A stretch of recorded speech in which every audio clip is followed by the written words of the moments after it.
defying custom and convention. Yet it is Stephen, the first Christian martyr, who emerges as an advocate of the law, while his persecutors are accused of dereliction. It makes no sense for Stephen, a self-proclaimed adherent of the law, to be murdered by fellow Jews extolling the same law.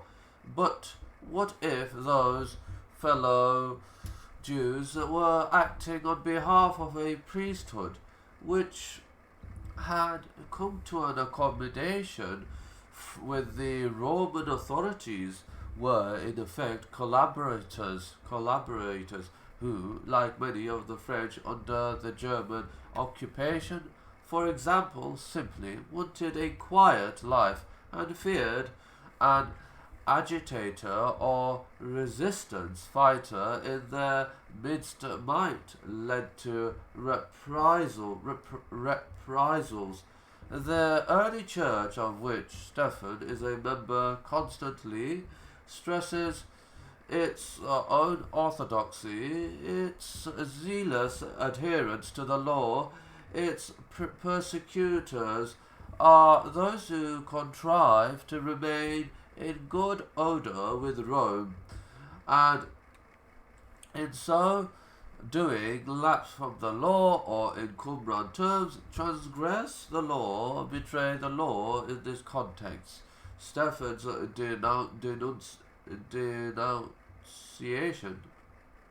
denunciation of them makes sense, as does their murder of him, and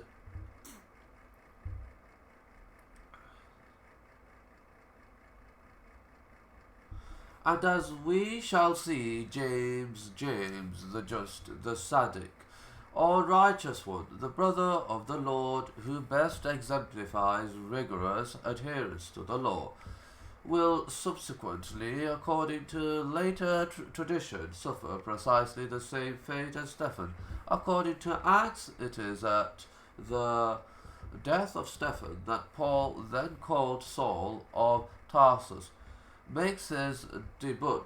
He is said to have stood watch over the discarded clothes of Stephen's murderers, though he may well have taken a more active role in Acts 8:1. We are told that Saul entirely approved of the killing of Stephen, and later in Acts 9:21, Saul is accused of engineering precisely the kind of attack on the early church which culminated in Stephen's death. Certainly, Saul, at this stage of his life, is fervent, even fanatic in his enmity towards the early church. According to Acts 8:3, he worked for the total destruction of the church.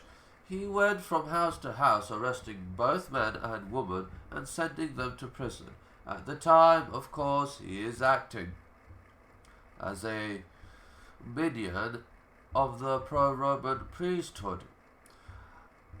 Acts 9 tells us of Saul's conversion. Shortly after Stephen's death, he embarks for Damascus to ferret out members of the early church there.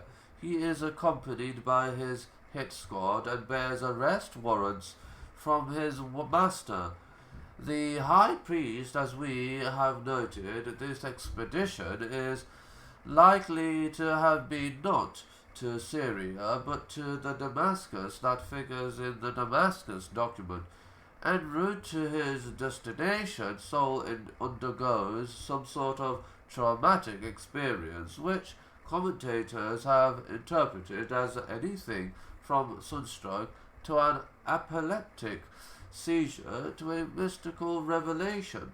Acts 9:119 to 6:16. A light from heaven purportedly knocks him from his horse.